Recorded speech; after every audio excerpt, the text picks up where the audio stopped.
안녕히 계세요. 안녕히 히히세요. Yes. 안녕히 계세요. That's close enough. There's no chicken. Hey everyone, it's Laura and today we're doing a 먹방? and yeah, if you don't know what a mukbang is, what is it, Shay? She's our Korean expert. So muk is like to eat, and then bang is like 방송, which means broadcast. So you eat and you broadcast. So that is what we are doing today. We're currently in LA and I'm with my dental school friends, classmates, so I'll have them introduce themselves really quickly. I'm Jamar. Follow me at Jacob. I'm Kim. I'm Che. I'm Johnny.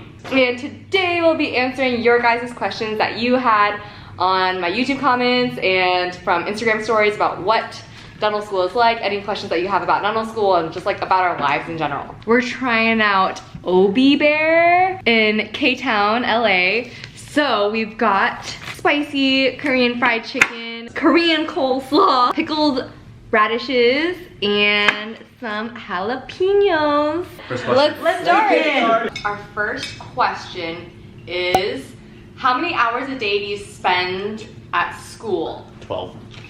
No. This quarter. Sometimes. Wait, I feel like first year, since it's mostly didactic, you can choose to study at school, but you can also just go home and study. But second year, since there was more lab work. I think also with like first year and second year, we also have enrichment time. So enrichment time is a time that's like allotted to us to where we can like study and like do whatever we need to like catch up on work. Do you have free time? Yes. Yes. If you really prioritize fun time with your friends, then yes. I feel like dental school is really, it keeps you really busy, but it's all about time management. You need to keep that free time to like keep your sanity. Otherwise, you're just gonna be busy all the time, stressed out, and it's not good for your mental health to always do that. Yeah, like all of us go to the gym. We make time to go to the gym. It's about making time. Like I think it's totally doable, and you just have to prioritize what you think is important. Which type of prep and restoration was the most difficult at first? What first? Buckle pit. Buckle pit. Class 2s. Yeah. Yeah. Class 2s are always hard. For those Same. that don't know, like if you're pre-dent and you don't know what a class 2 prep is, Where you go interproximally. And it's hard because you don't want to hit the tooth next to it because that tooth is totally fine. So it's really difficult to do that. And sometimes it's really hard to see, like with the farther back teeth, or if you get to use your mirror a lot, it's really hard to figure out where your burr is going. For me, like some of the hardest preps that I've done are ones that like I have to use my indirect vision with, because it's something that you have to like train your mind to do, because like you're like seeing everything like opposite of what you're used to. And so like you can do like also like a class 2, which is also hard in itself, and then you can do a class 2 but with indirect vision. So it's like you have to like think about it like In opposite way. Yeah. I think another one is angling your burr / drill the correct orientation. Yeah. Because a lot of times you think you're going one way and you're like, oh, okay, that looks right. And then you you take your dentiform outside of the mannequin and you look at it and the angulation is completely off. Yeah. And so the prep is completely off. It makes a big difference, especially when you start your root canal or endo class, because if you don't get your orientation correctly, then you can technically perforate or like make a hole in your tooth. And if you make a hole in your tooth, then that's considered a failure for a root canal treatment. And then following that question, what tips did you figure out to overcome those obstacles for those tough preparations? For the angulation one thing is like looking in the mirror, mesiodistal view and then buccolingual view. Because mesiodistally it can be right, and then buccolingually it can be off. Yeah. So looking in like all Directions. like planes, I guess, yeah. Before you touch the tooth. Yeah. Before you like fact check yourself before. And even when going you're for doing it, if you mess up a little bit, you can still correct it. So just check again and again and again as you're drilling. Yeah. And also, just like practice a lot and a lot and a lot, because you're not going to be good at it when you first start. And practicing on the plastic teeth is really difficult because they're so much softer than real teeth. So like even just like little nicks, you'll find that your prep might be imperfect, but really you're doing a good job, you're improving, so don't be too discouraged. What kind of strategies and self-care methods do you and your friends use to stay happy and motivated? Definitely working out is one of them because it keeps me in a positive mindset. It releases the stress that I have from school. It keeps me physically active, which is really nice. Another thing is just hanging out with friends, making time to socialize with friends who are outside of school, and just like taking days to myself, I feel like, because school can get really overwhelming at times and you just need some time to yourself. I also think that for us, specifically our group that we got lucky is that we actually hang out outside of school, you know, other than being in school all the time, we also hang out doing like unschool related stuff. So that's why for us, I mean, we can relate in school as well, but we can relate in our other personal lives as well. So I think that's why we can like de-stress from that easier. Since UW is a state school, a lot of us are in-state residents, and so we all live fairly close to home. We all live like within 30 minutes of our actual like parents' homes, and so having family close by is a really nice thing too for self-care. We go home like almost every other week, sometimes every week. Yeah. Number one advice for I'm gonna assume it's for getting into school. So Johnny was pre-dent chair We'll let him answer this. of our ASDA chapter last year, so he should know all about pre-dental stuff. So my number one piece of advice is to do your research on the schools you're thinking of applying to. For example, UW is very service oriented, and there's this book online you can look at that lists the stats of like the average applicant that gets in. So like, you want to kind of apply to schools where your stats kind of match those, as well as the mission statement. And I built my application around volunteering and service because I really wanted to go to UW, and I would strongly consider doing that because you don't want to go to a school that's mission is completely different than yours. But like, say you're not at the step of applying yet. For a student who is like just starting college and they're pre-dent, what advice would you give to them? One of the biggest things I can say about like I always tell this to all pre-dental students that I talk to, that like whatever you're doing, take your time. There's literally no rush in trying to get into dental school. As long as you know at the end of the day that you want to be a dentist, you're gonna get there. If you like think that the Gen Chem series are really hard, then like slowly just take Gen Chem and don't take any other hard classes. You're gonna get there if you're gonna get there. You know what I mean? Like to all the pre-dents that I talk to, or like what's the biggest advice I could tell them is that take your time and make sure that this is really what you want to do. So compared to undergrad, how much studying do you do in dental school? I feel like that's a very popular question that I get. The classes we took, the tests were a lot more detailed than what we were learning in dental school. But dental school, things are more broad. So it's kind of difficult in its own different way. Yeah. And it's just really up to you to kind of figure out how to learn best in that different environment than undergrad. Well, for me in undergrad, I'm the type to procrastinate when studying, right? And so in undergrad, I would just cram for tests.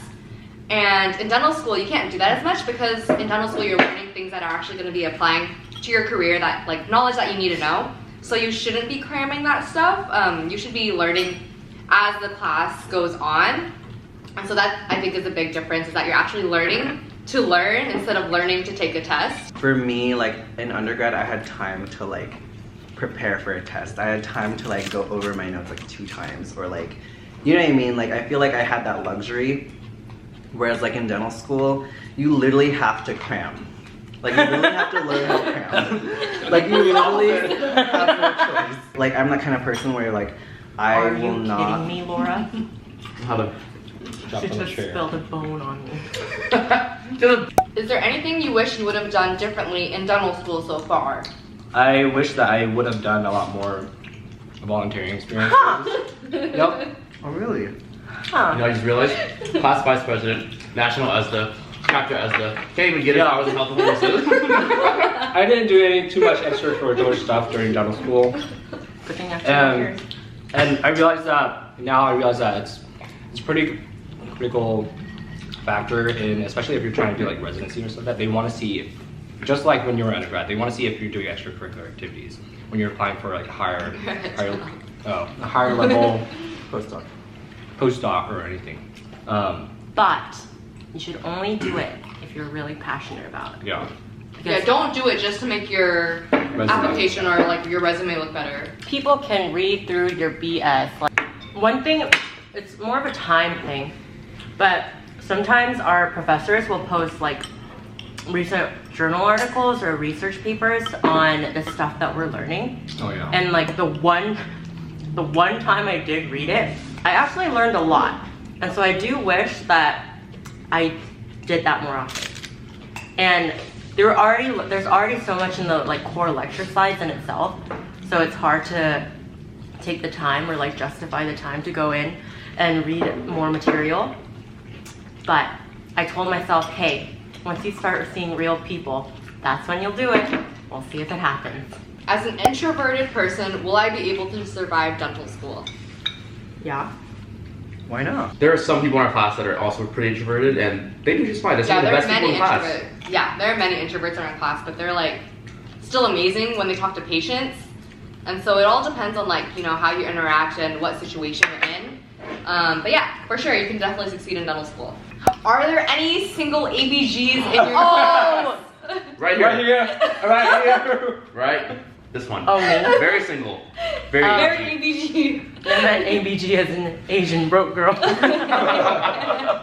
Are loops really required for dental school? No. No. I've seen like 4th years and 3rd years not using them. During operative? Or restorative? During restorative, some of them Oh, don't really? use it, yeah. Highly recommended. But it's definitely highly recommended. Like for me personally, I don't know how I would literally do a prep without them. Ergonomics? Yeah, ergonomics too. It's definitely, I have a bad back, and like if I don't use it, I will literally like crouch over my patient in order to like see correctly. But all of us recommend getting loops. 5 out of 5 dental students recommend purchasing loops for dental school. How are you guys paying for dental school? Loans, the government. Loans. There are scholarships you can apply for. Actually, Che. How convenient. So I am part of the HSCP program from the Navy. And Navy is the only one that has that one. But the more commonly known one is the HPSP, which is like the full ride scholarship where they pay for your school, tuition, fees, books, loops if you need it, uniform, pretty much everything. You get a stipend, too. Yeah, and you get a living stipend, which is around like $1,900, I think, after taxes per month. But anyway. 1900. But like you have to make that last you though, like for everything, right? Like rent, food, fun, Oh, gotcha. happiness. They have done random drug tests on me. I have to get like, I have to be physically ready, and I have to check in with my recruiter every month. But other than that, there's not much like hindrance to my school life. Go Navy, dude. Wow. So I mentioned this other thing called, or how I'm really into community service. There's another scholarship you can apply for called the National Health Service Corps. It's a 4-year program, a 2-year program.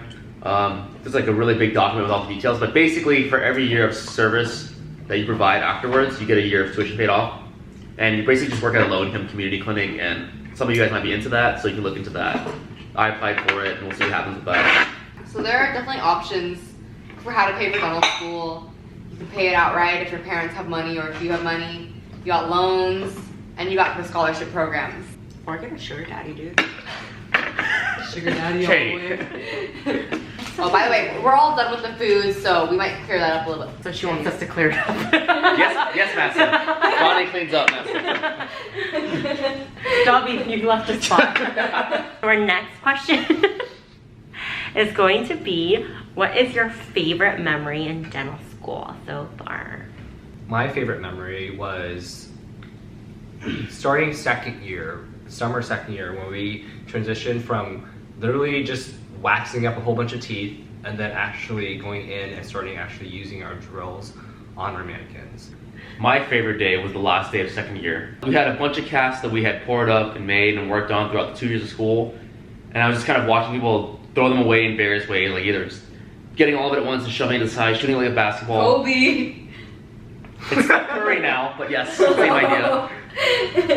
But yeah, it kind of symbolized us moving on from the sim lab, and that was really impactful for me. Okay, my favorite moment, I think, is just working on patients for the first time. Like the first time we did local on a patient, the first time I took x-rays, the first time I did a prophy. Every time we do a first with real patients, that's really memorable, because it's like, wow, we did it. We learned so much and now we can apply it to real patients. That concludes our dental mukbang. If you guys enjoyed this video, make sure to give it a thumbs up and subscribe to my channel for more videos. We'll be enjoying the rest of our LA vacation and we'll see you when third year starts. Will be my new vlog. Bye! Bye.